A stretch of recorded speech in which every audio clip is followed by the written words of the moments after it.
یہ صورت مدینہ کے منافقین کے کردار کو بے نقاب کرتی ہے اور ہر دور کے مسلمانوں کو خبردار کرتی ہے کہ نفاق کا فتنہ ہمیشہ اندر سے ابھرتا ہے، باہر سے نہیں۔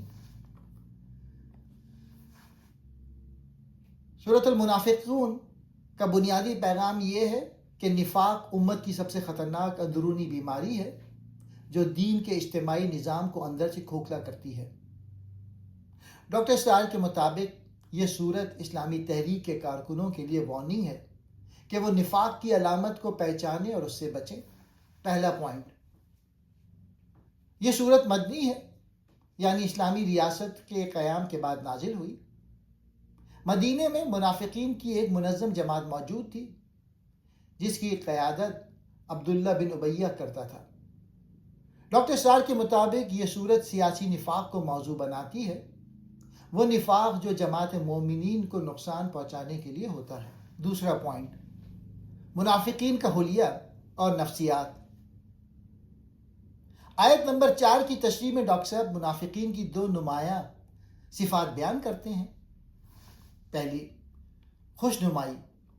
ان کی اجسام اور گفتگو بظاہر بہت متاثر کن ہوتی ہے، لیکن حقیقت میں وہ دیوار سے لگی لکڑیوں کی طرح ہیں جن میں کوئی زندگی یا روحانیت نہیں۔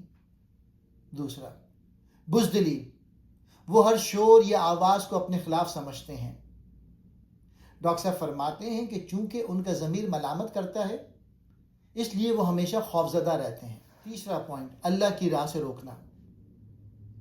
ڈاکٹر اسرار اس بات پہ بہت زور دیتے ہیں کہ منافقین کی سب سے بڑی دشمنی یہ ہے کہ وہ خود بھی اللہ کی راہ میں نہیں آتے اور دوسروں کو بھی روکتے ہیں۔ وہ اپنی قسموں کو ڈھال بنا لیتے ہیں تاکہ معاشرے میں اپنی ساکھ بچا سکے۔ چوتھا پوائنٹ، عبداللہ بن ابی کا واقعہ اور عزت کا تصور۔ سورہ میں رئیس المنافقین عبداللہ بن ابی کے جملے کا ذکر ہے کہ عزت والا ذلیل کو مدینے سے نکال دے گا۔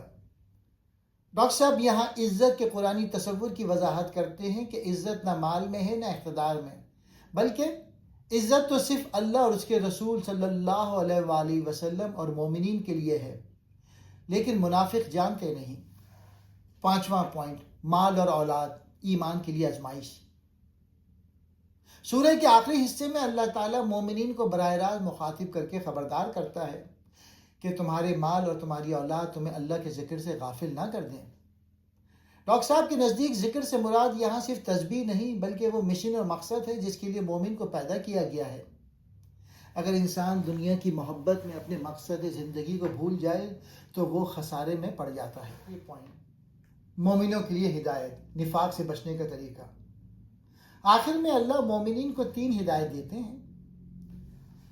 پہلی، مال اور اولاد سے غافل نہ ہو، تمہارا مال اور اولاد تمہیں اللہ کے ذکر سے غافل نہ کریں۔